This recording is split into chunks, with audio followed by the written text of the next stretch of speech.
everybody, I'm Flavia from Flavialicious.com. You're about to talk and it's my video. I'm going to show you another variation She's the boss here. to the lateral side raise. This time I'm going to be doing it leaning, and this is going to be my instructor, and he's going to talk me through it.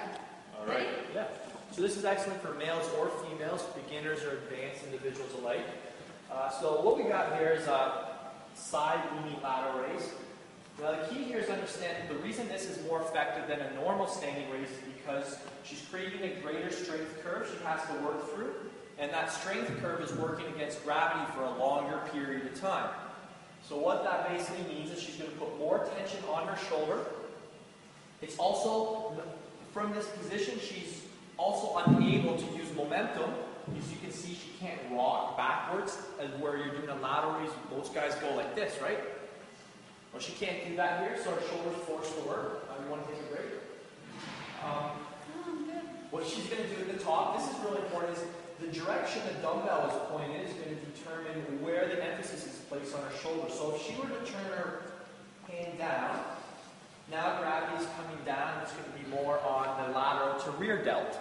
Now if she were to bring that dumbbell up with her palm slightly turned upwards, then she's going to be having more gravity coming down being placed on the lateral and the front deltoid. Does that make sense?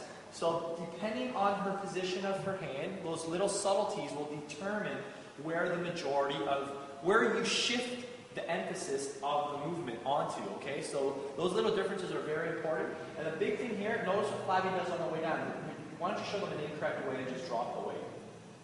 Okay? If the weight's too heavy, that's what you'll do. Now let's show them what a controlled negative looks like.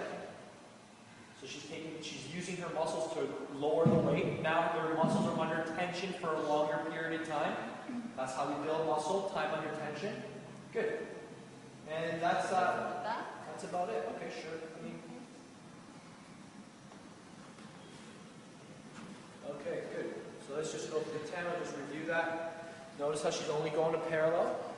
That's what's necessary. She doesn't need to go any higher. The tension is max. This is where the maximal amount of tension is on her shoulder.